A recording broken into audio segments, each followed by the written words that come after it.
Welcome to another session of ISGB RSG-Türkiye webinar session.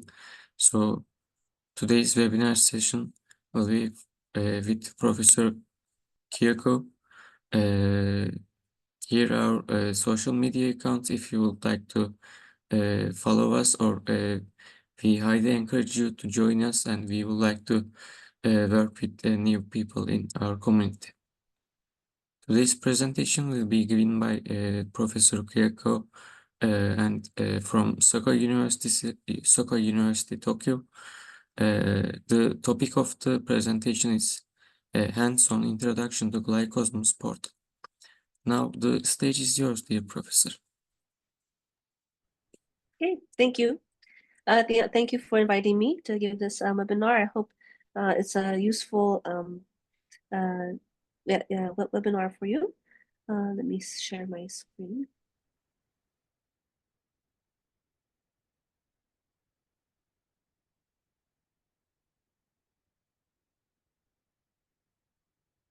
It disappeared.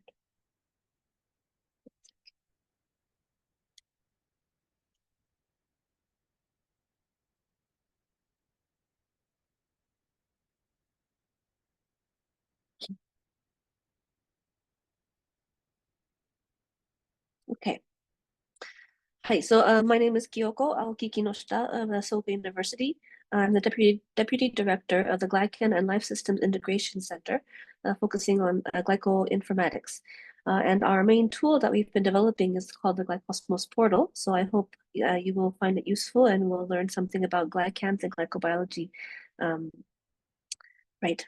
So introduction to GlyCosmos. This is the homepage. If you go to glycosmos.org, you will find this web page. It's a comprehensive web portal connecting many types of glycan-related data to enable researchers to find glycoscience-related information. We've tried to make it as user-friendly as possible, using structured data and tools to enhance the understanding of glycans, their structures, and their functions. So before going into the GlyCosmos portal itself, I'd like to first kind of give a brief description of glycoscience and how it's important. So glycoscience and glycans play crucial roles in various biological processes, and especially in biomedicine fields, including drug development and disease treatment. So understanding how glycan structures, how they function inside the cell, will help researchers find new biological biomarkers and therapeutic targets for various diseases.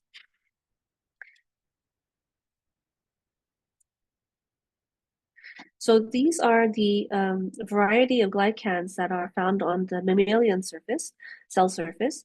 Glycans are often attached to other biomolecules like proteins. These are proteins and lipids directly in the membrane. They're also attached to GPI attached as GPI anchored proteins to both proteins and to lipids. The basic building blocks of glycans are indicated as these symbols. These are all monosaccharides. So the very basic units are monosaccharides. So there are about 10 well-known monosaccharides in mammalian systems, but if we include bacteria and plant and fungi, there are known to be more than 800 monosaccharides in nature. So it's a very complex post-translational modification on proteins, but they're also attached to lipids. And so based on these large number of building blocks, these can be considered the third major biopolymer, encoding what we call a sugar code. So these are various very well-known glycoproteins in glycans. These long chains are called proteoglycans, chondroitin sulfate, dermatan sulfate, heparin sulfate, and then there are glycosphingolipids. And mainly they're on the extracellular surface, but they're also found inside the cell and the cytoplasm as Oak-Lucknecht glycoproteins.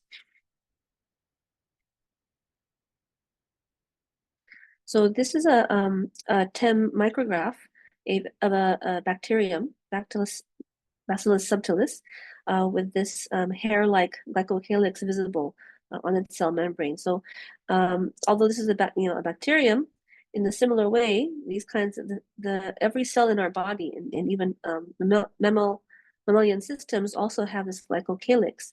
So these glycocalyx structures, this is actually the glycans on the cell surface.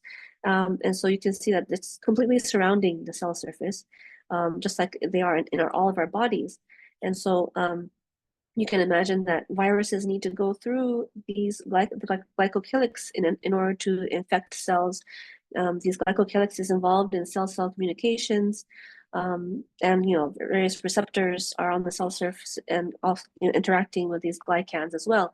So this is a very important molecule to study, but up until now they've been really difficult to study because they're so complicated structures, forming tree-like structures, and so these have been ignored up until recently, but the technologies have been established so that we are able to find these glycans and identify the glycans on in various organisms. This is the image of how these glycans are synthesized within the cell. So the red text are different enzymes, and these are the enzymes that one by one attach monosaccharide to the glycan substrate. And so the ALG enzymes first attach the basic mannose and bookneck structures. Then it gets become more complex with more monosaccharides attached, finally forming this peptidol attached structure.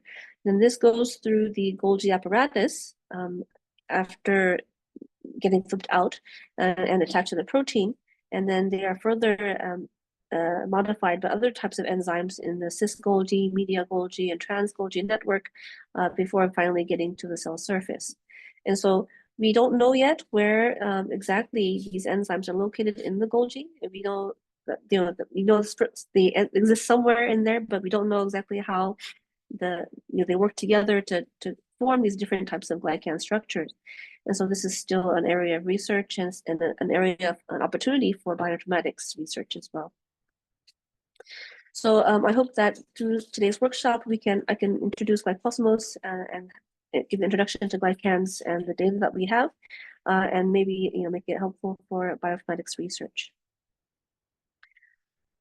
So, right, the first part I'd like to introduce, from the main page.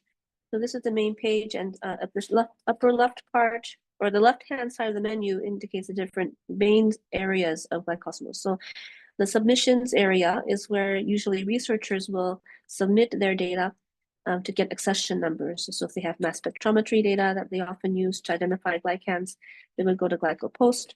If they want to, specific glycans are given GlyTouCan IDs, and glycoconjugates like glycopeptides, glycoproteins are given glycomb IDs. I won't go into submissions or the repositories in today's talk. I will more focus on the resources and the tools section. So in the tools, we have a number of various software online tools that are available. The main ones that I will describe today that we can try to do together in this hands-on workshop is the drawing tools. So the Sugar Drawer, this tool is the simplest web tool we have to draw glycans. You can either select your monosaccharides to attach one by one, and then linkages are important, and so linkage information can also be specified in this drawing tool. But also predefined structures are provided under this load structure button. So once a glycan is drawn, then you can click the search button and it will search GlyCosmos to get the GlyTouCan ID, and this ID will then link to more detailed pages. So this is the detailed page for this GlyTouCan ID. The drawing is here. This IUPAC condensed is a human readable form of this glycan structure.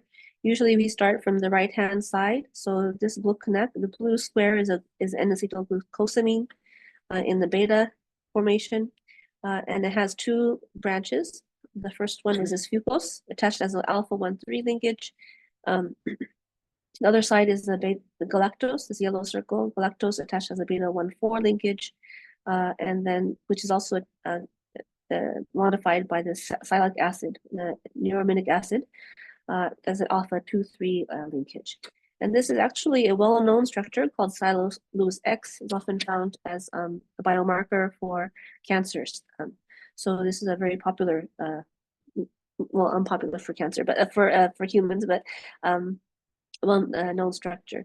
And we have external links to other databases that have further information about this structure, as well as all the different types of organisms that are known to contain this structure as well.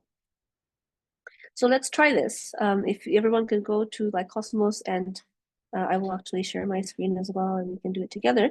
You can try to search for a core fucosylated N-glycan structure. So let me share.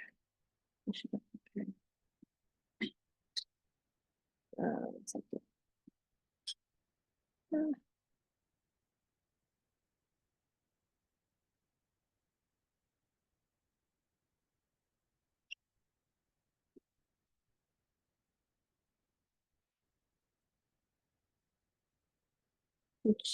What am I sharing? I don't know what I'm sharing. Okay. And if you have any questions, feel free to ask anytime, especially during the hands-on.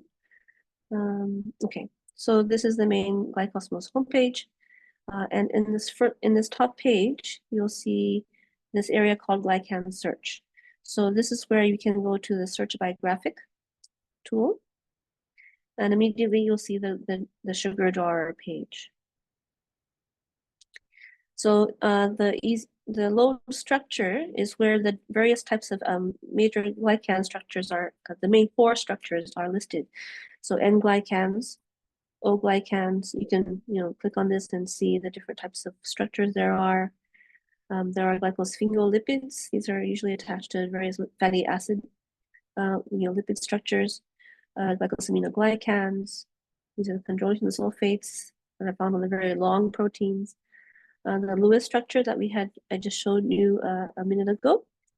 And then various blood group antigens. So if you are an A blood type, then you actually have this structure on your red blood cells.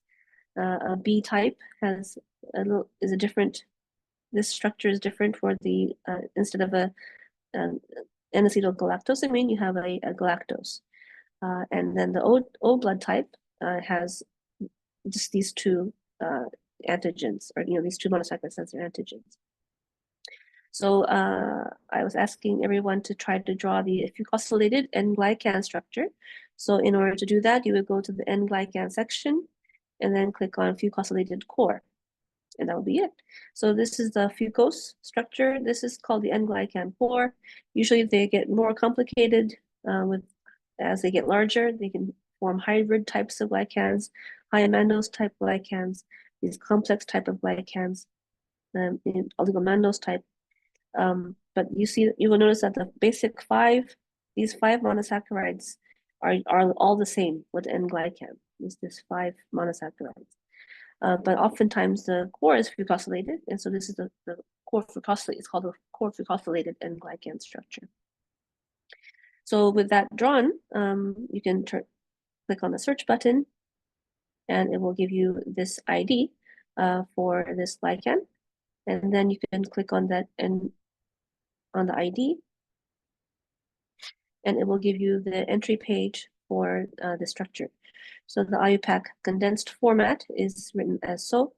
Usually the mass is used to find it. So this is the monoisotopic mass, links to other databases.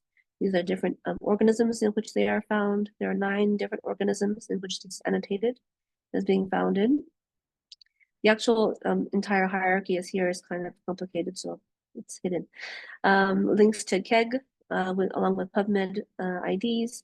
Other structures, so usually liquid chromatography is used to identify glycans. So the value, the glucose units using these 2 columns are listed here. This is from this Galaxy database.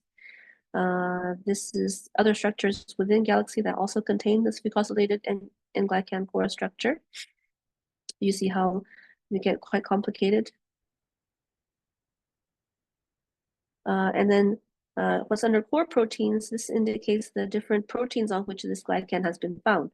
So for example, hemagglutinin, I think many people have heard of this, in the blood, in your blood.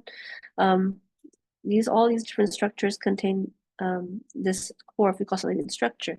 You could actually go to UniProt and see where it is found, but I won't go through that in detail. Anyway, so yeah, so that is the first part of this hands-on. Okay, I'll go back to my presentation.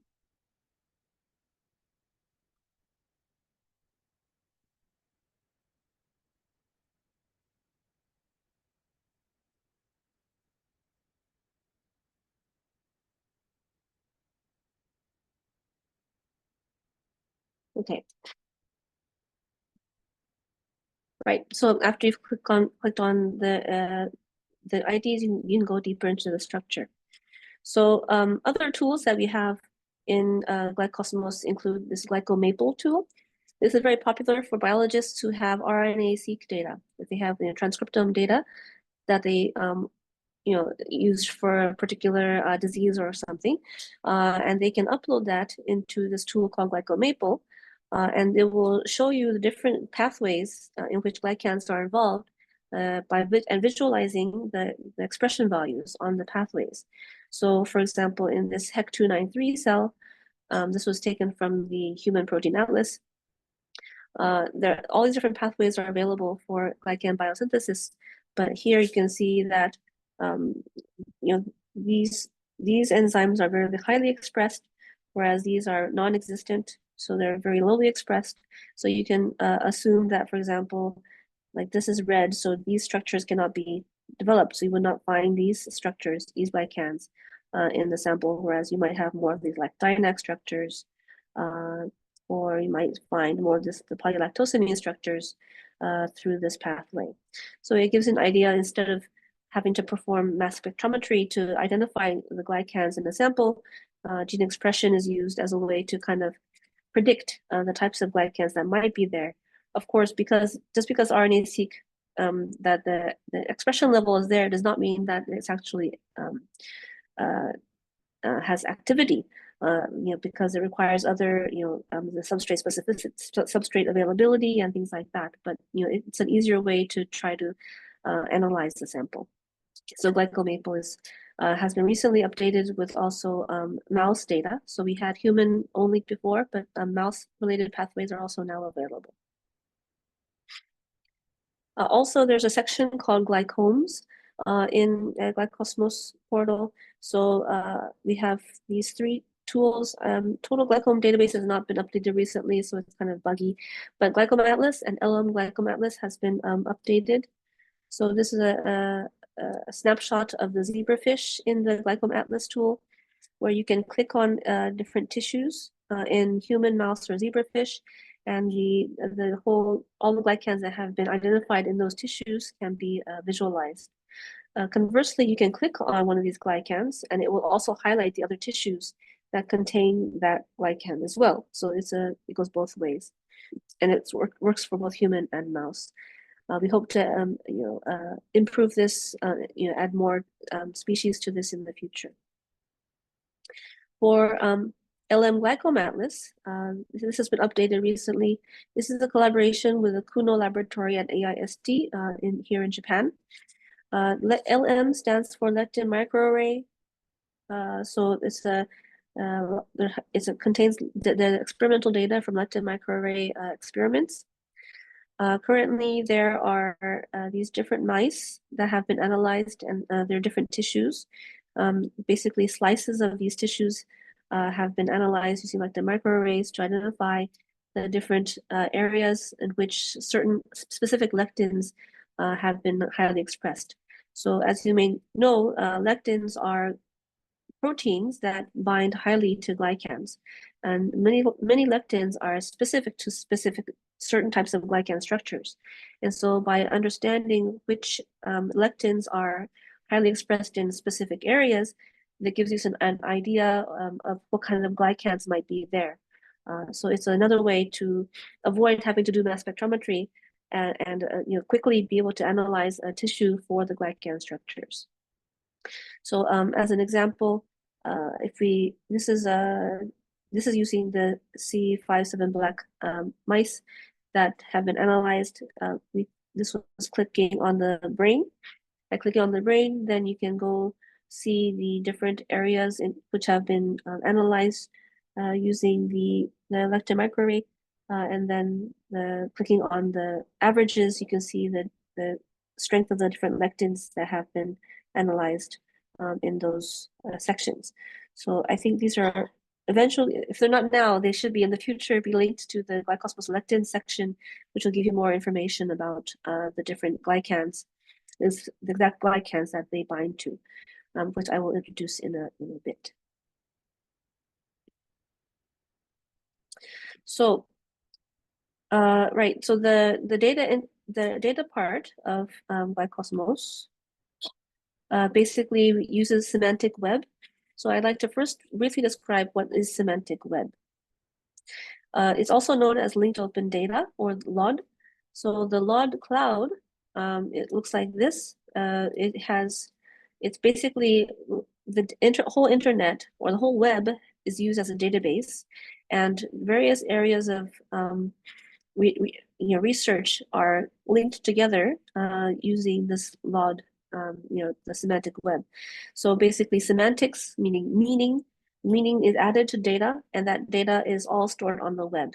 And so we have information not just from the life sciences, but also government and geography and linguistics and publications. These are all connected together in this huge LOD cloud. If we look at just the life sciences cloud, it's still quite dense. Many of the work by the bioportal and Bio2 RDF have really integrated and interlinked all these different data resources. And there has also been a publication that kind of analyzed or did a meta-analysis of the LOD cloud for the life sciences. And you'll see that lots of work from Japan has helped to link these different data resources together. The GlyTouCan here is, the resource I just mentioned before, where we have glycan IDs. So these glycan IDs are used, across different areas to link information between different resources, serving as a hub. So the benefits of using this linked open data is that the web is used as a foundation of a truly decentralized database.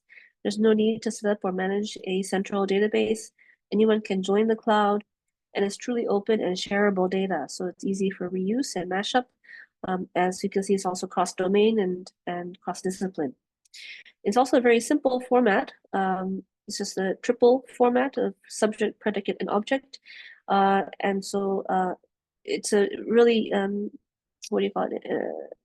easy way to link information in a standardized format. So to describe the difference between the traditional database and the semantic web. In a traditional database, you would have two different databases, for example. Two different researchers have developed their own databases, one focused on genes, another one focused on pathways, for example. And they might have information about the same protein, for example. So there's the gene encoding TGF-beta3, and has information about the sequence and the organism and the location in the genome, etc. And the pathway database would have information about the same protein, but more about its pathway and different biological processes. So normally one would have to download both of these databases and try to link and find the places that they have the same information. You might have a small, beta might be written as B as opposed to beta, a lot of different things that we have to worry about in terms of text manipulation and things like that. It's a large, hard process, just to try to organize this information. However, if we use the semantic web, everything is given a single URI as an ID. So TGF-beta3 would have one single URI, uniform resource identifier. That same URI will always indicate TGF-beta3. There will be nothing to worry about translating between different text.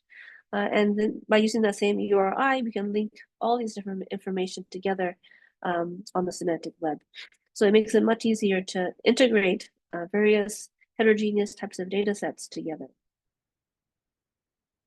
So this is a link from someone else's page, but the roadmap really it kind of gives the idea of a glimpse into my dream also to link proteins to molecules, to glycans, to genes, and to different diseases, and connecting the entire space of bioinformatics resources on the large cloud would really help to understand and enable AI technologies, for example, in the future. So everything on GlyCosmos is developed and stored using the semantic web technology, using on the linked open data cloud. So as an overview, like I mentioned before, we have the submissions and the resources section. I want to kind of briefly describe the difference between this resources section and all resources section. So the all resources section below, this is, we actually, contain or hold different types of data sets from various resources from different places around the world. And so we organized those resources into these different subsections. And under all resources, you can go to each of those individual resources, as independent data sets. However, we've also integrated and tried to integrate all that information into one single data set. And that's what is under this or under this resources section.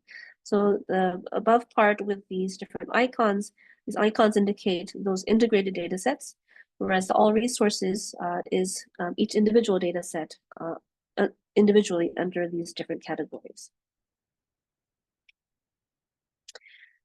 We are also, GlyCosmos is interlinked with the Mirage consortium.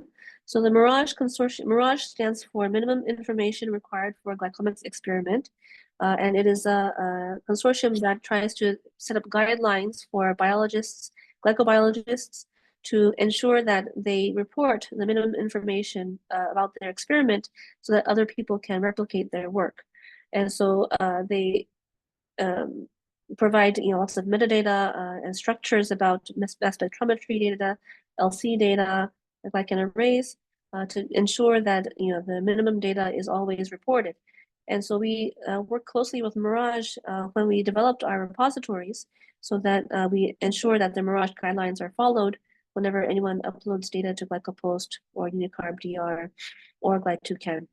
Well, GlyTouCan is just an ID. So GlyTouCan should be the base, is the key ID used across all these different resources. Anytime a glycan is referenced, and then these other resources are used, using those GlyTouCan IDs can store the relevant meta information and experimental data. So yeah, the Mirage recommendations include, glycans should report using GlyTouCan, MS data should be GlycoPost, Unicarb DR. There's a array repositories, etc. Right. So GlyTouCan is the main recommended repository for glycans, and then SNFG, these symbols, is also a standardized symbol nomenclature used to represent the different monosaccharides. Okay, so under the resources, like I mentioned before, these are the ones that are individual data sets that we have integrated. But if you want to go into specific data set, you can go under the resources section. But under the integrated data set, for example, GlyCosmos genes, we have integrated information from FlyGlycoDB, the glycogene database, KEGG genes, Plant Garden, and UniProt. And anything that's related to glycosyltransferases or glycosyl hydrolase activity, carbohydrate metabolic processes, etc., are integrated. So there are over 400,000 entries now, and you can filter based on the gene ontology to look through these or go through the entire list. There's also filtering functionality as well on the left-hand side. So if you go to a specific entry, this might be kind of old snapshot, but for a particular glycogene, you'll have the various links to the other databases, disease information, information from PubChem. So we work closely with PubChem, and they provide gene disease co-occurrences from the literature, doing literature mining. So for any gene, they have disease information that are related to, have been highly co-occurring in the literature related to that gene. Lipid maps. The GGDB is a manually created database of glycogenes in human, And so for this particular gene, this is a gene that catalyzes this activity. The ABO gene will transfer this galactose to this substrate. And so this GlyTouCan ID becomes this GlyTouCan ID after this reaction. But also can add just to this specific substrate, this galactose. And the references are, indicated there for further information. This is another database. Oh, this is from a particular reference publication, and so it has more of the different glycan substrates that is known to be the substrate for this gene. And other orthologous genes in other species are listed here along with the gene ontology. The KEGG-BRIGHT database also has the hierarchy. They've curated this as an ontology or ortholog group. And so this ortholog group, you can find more information about other species that contain this same gene. This is from the KEGG reaction database, and then the RIA database as well. For the glycoproteins, we collect information from the GlySpace Alliance, which is GlyGen and GlyConnect and GlyCosmos, as well as other databases like OGLUCNAC database and UniProt. So here is a similar listing, but you can sort this table by clicking on the header. For example, if you want to look for proteins that have a large number of glycosylation sites, you can click on this, or you can click on those that have a lot of GlyTouCan IDs, like that.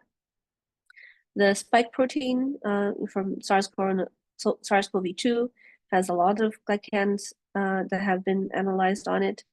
And so there's lots of information about the glycosylation sites on it. So this is just the top 3 rows.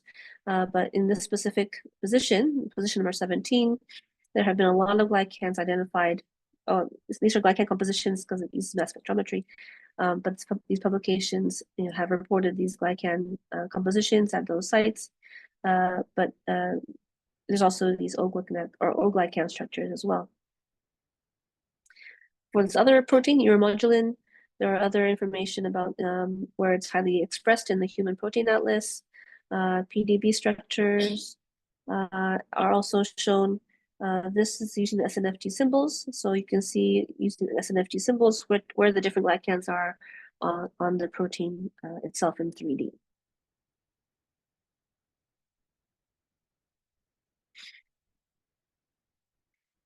So the lectin section, this is linked with the LM Glycom Atlas, but I think it was recently, last year, we added these GlyCosmos lectin IDs, GL numbers, because not all the lectins have UniProt IDs. And so we have used our own ID system for lectins, whereas anything else that is a protein is usually used referenced using this UniProt ID.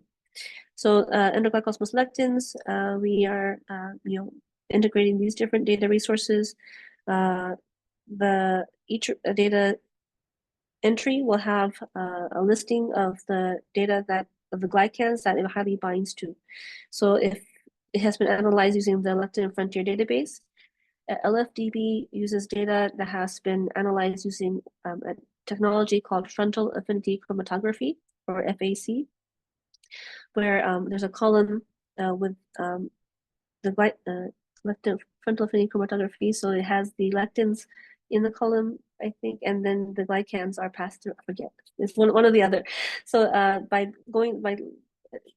analyzing this using this chromatography experiments, this lectin was found to be has this affinity value 591 to this glycan, a little smaller value for this one, but then another higher value, or actually the lower for this one. And what is the difference between these two? I cannot tell. Oh, these are the same IDs. Okay, so I'm not sure why. But 2 different experiments might have ended up being done and changing 2 different values. But in general, it's the same lactosamine structure that is recognized by this protein, this lectin. It's also been analyzed using McCall-DB, which uses a multiple alignment of the different glycans that have been found that highly bind to that lectin. So these are very, very complicated looking data, but it basically takes data from what's called the database called CFG, the Consortium for Functional Glycomics, and they have done a lot of glycan array experiments. And so by placing a lot of glycans on an array, they can put lectins on it to not like kind of hybridize it, but to assess the binding affinity of the different lectins on that glycan array. And then we analyzed, or the McCall tool was used to analyze the highly binding ones to see which after alignment, which parts of the highly binding glycans align and have the same structure. So for example, this very bottom one is the simplest one, but you'll see that it has this glucanac at the very right hand side, and it's attached to this galactose using beta-1 forward linkage, and it's also 100% aligned. So this disaccharide structure is the most common among all the glycans that it highly binds to, but you'll see that 61%, the majority of the rest is also the same similar kind of similar pairing. It's called lactosamine structure. And so we get a kind of similar result from the glycan arrays as we do from the frontal affinity chromatography, kind of giving users an idea of the types of glycans that lectin binds to. A small percentage also has fucose and sialic acid at the end as well.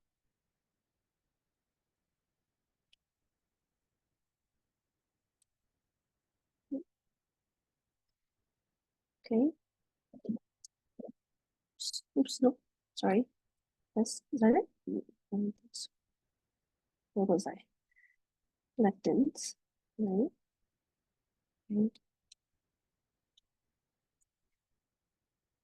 And then under the pathways, so we have also accumulated data that contain glycoproteins from Reactome and EcoDab.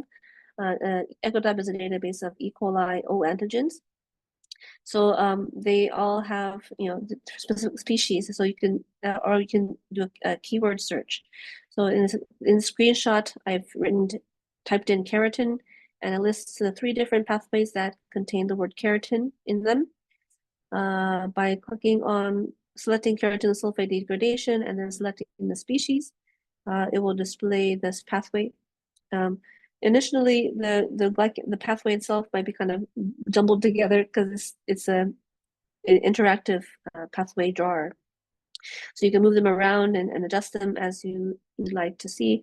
But by clicking on a specific node, you can, for example, see the glycan structure. So this one has a GlyTouCan ID, or clicking on the edge will show you the enzyme that is involved in there. So this is a beta-galactosidase. There's 2 IDs attached to it. One is a like protein, and the other one is actual beta-galactosidase. This indicates that it's actual glycoprotein. So you can go to the actual protein page to see the glycosylation sites, for example. This button, or this node, is a green one. This is actual core protein. So that's this actual protein itself with the glycans that are attached to it. This is a keratin sulfate, so it's actually a proteoglycan. So it's a very long protein with long glycans on them. And so you see that these are the different names for the keratin sulfate core proteins.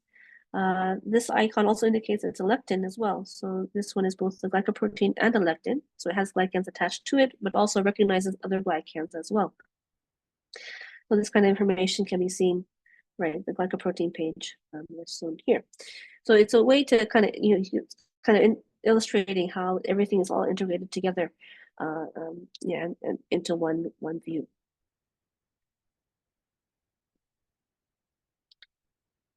Right, and the last one I want to show is this cross search functionality. So it's not quite comprehensive, but if you type in the right path, like an organism name or a protein unipart ID or a GlyTouCan ID, you can do a cross search. So for example, I typed in mycobacterium here, and by searching through all the different resources, you'll see the number of entries that match that term. And so, for example, clicking on the glycans, we can see 184 glycans that have been reported in the mycobacteria species or the organism that, the whole hierarchy. And so each, these are very strange glycans. I don't know if there are any N glycans in here at all, but the list of glycans for specific species can be found this way. And there's a download button at the very bottom as well, where you can just download this as a table. Right. So there's also a download button where you can download all the data. So genes, the glycogenes, the glycoproteins, and the data here is all organized into different areas that different users might have interest in. So, for example, glycogenes has everything, but the glycogene database itself is only restricted to the ggDB. But glycoproteins, there are 3 different options where you can select, decide which ones you're most interested in downloading. You can download the CSV file for those. For bioinformaticians, we have an API. So if you go to this URL, there is a page to the API list. So we have glycan format converters to convert between different text formats for glycans, IUPAC and Works, for example. APIs to get images, APIs to get the GlyTouCan data. GlyTouCan uses what's called the Works format to represent as a nomenclature for glycans. It's kind of complicated, so I don't recommend using those and other APIs. So, but of course, there's more. If there are requests, we're happy to try to accommodate other APIs as needed. This is just a snapshot of an easy way to use the API for biologists, for example. You can, for example, if you have this like IUPAC string, you can get the works string for that somewhere. This is the function used to get the work string for this IUPAC string, and you can get the work string, which will then enable you to get the image or the GlyTouCan ID and things like that. So yeah, this is just one sample of how you might be able to use it if you don't use Python. Right, and we have a feedback form as well, and so anything, any requests or reporting of bugs can be done through the feedback form. It's automatically stores into our GitHub task manager system, so we can keep track of any reports that are sent in, or you can also email the support email address or myself. Right, so that's it. The summary of the key points is that I hope I showed you that GlyCosmos is a comprehensive resource for glycoscience research, offering a large array of data and tools and repositories. The data is linked to semantic web, ensuring that semantics are incorporated into the data to enable smarter AI technologies such as LLMs to be applied to the data. As you all know, AI is only as good as the data itself, and so to ensure and to make sure that we have good data, we're using the semantic web, which also has ways to check for consistency and things like that. And I've been focusing a lot on mammals, but we're also working with microbiologists to try to understand how the microbes and as well as plants use the glycans to interact in the microbiome, for example. So we can eventually, it might be the semantic web will enable us to really link to even other areas outside of medical science, including environmental engineering and material science, connecting all the different fields to understand the world system, like the whole cosmos. So that's a dream I have someday. Okay, and that's it. I'm open to questions. Thank you for the precious talk, dear professor. We can take questions from the Zoom chat, and we also, you can unmute yourself and ask directly. Is there any questions?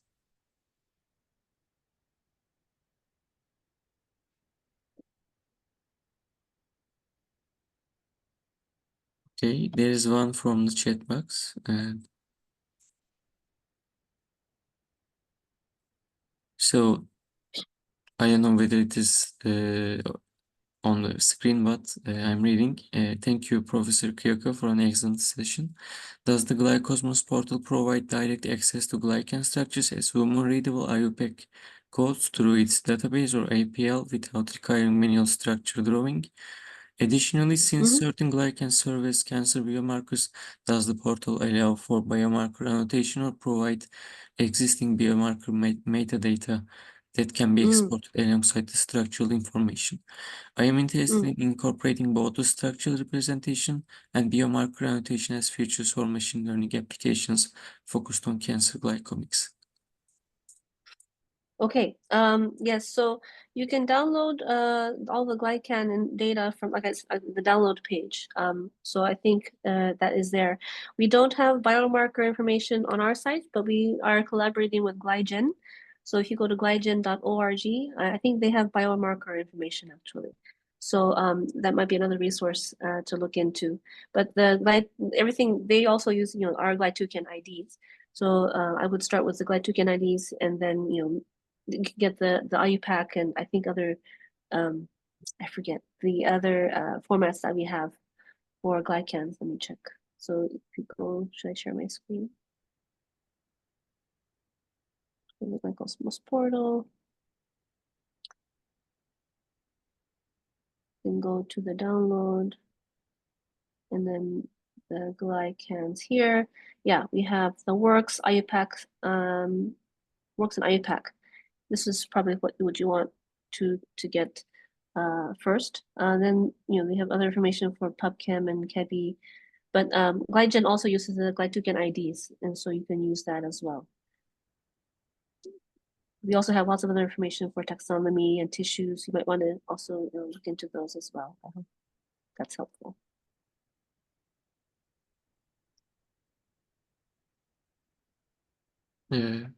Nilay, you can unmute yourself if you would like to. Hello, it was a very nice presentation, Professor Kiyoko, and it was really nice to see you. So I was wondering whether there's any tutorials for new glycoinformatics enthusiasts, or do you have any plan to have like small projects so they can do it like step by themselves? Yeah, it's been difficult to keep up with the questions in your manuals. We tried to do user workshops where we can talk with users. We do have a YouTube channel, so there are some videos that are available in the YouTube channel on how to do simple things. So whenever we receive questions, we try to create a video to describe how to do that. So if you have requests, we can definitely try to accommodate that. And there are, we have also written a Glyco forum series on our data resources. Let me see if I can get the link for you.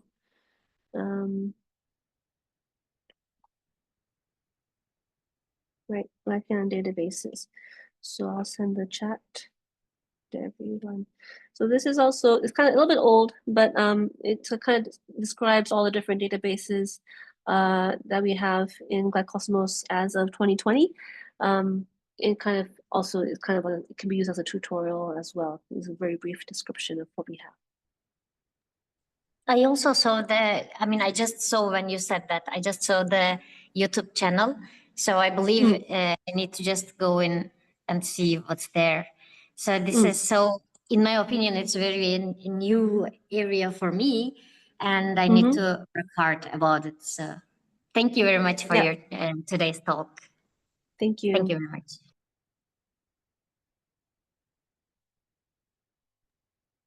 Is there any more questions?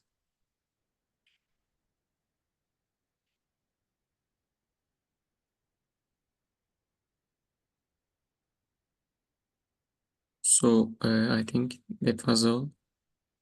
Okay. Thank you for the precious talk and letting us know this field and Thank you a lot. We can end the session. Okay.